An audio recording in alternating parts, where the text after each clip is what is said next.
everyone says these were local protests. Wrong. The rehearsals for a global story, not chaos, content, not anger, a narrative pipeline. Nepal burned, not because it wanted to be seen, because someone somewhere turned the lights on. FM radios hummed like a secret transmitters. Tweets fade into think tank editors. The march wasn't merely a street, it was a headline in waiting. Look closer. Who owned the cameras? Who wrote the opening paragraph? Dependency whisper in newsroom corridors. We will tell it their way. And suddenly, a revolution wears foreign accent. Bangladesh rose. Shahbagh bloomed on concrete and screens. Students' cry bent wires across oceans. Frames arrived in two versions, justice or menace. Both are TD, both are saleable. Globalization didn't make them one, it made them exportable. Diaspora cast votes with shares and retweets. Philanthropy mailed press releases, government check postures. Foreign ears leaned in. Sri Lanka collapse. Lines at petrol pumps became a stock photo of failure. Image detonated, palace occupied, agenda setting took the stage. One country's blackout became world sermon on debt and greed. Notice the pattern. Local grief is repackaged as a lesson. Camera picked the costumes, corruption, chaos, catastrophe.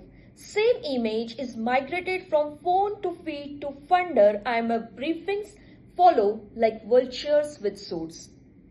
This isn't accidental though. There are rooms where policy and publicity trade glances, where diplomats draft press lines like memos, NGOs sing talking points with donor calendars. They want a story that justifies action or withhold of it. What sells? A villain complex enough to justify intervention, a crisis dramatic enough to unlock aid, a narration narrow enough to fit in grand templates. So protests become proof, not of popular demand, but of geopolitical utility. Soft power scavenges legitimacy and public opinion is auctioned to the highest narrative. Ask yourself, how many uprisings were given subtitles before they reached us? How many sorrows were edited before they reached us? How many leaders learned to speak in camera-ready phrases? And how many citizens became scenes in a foreign storyboard? I won't call it conspiracy, call it choreography. A chorus of embassies, outlets, funders and feeds, each humming the same story in different keys. So next time, when headlines arrive with neat conclusion, remember the backstage.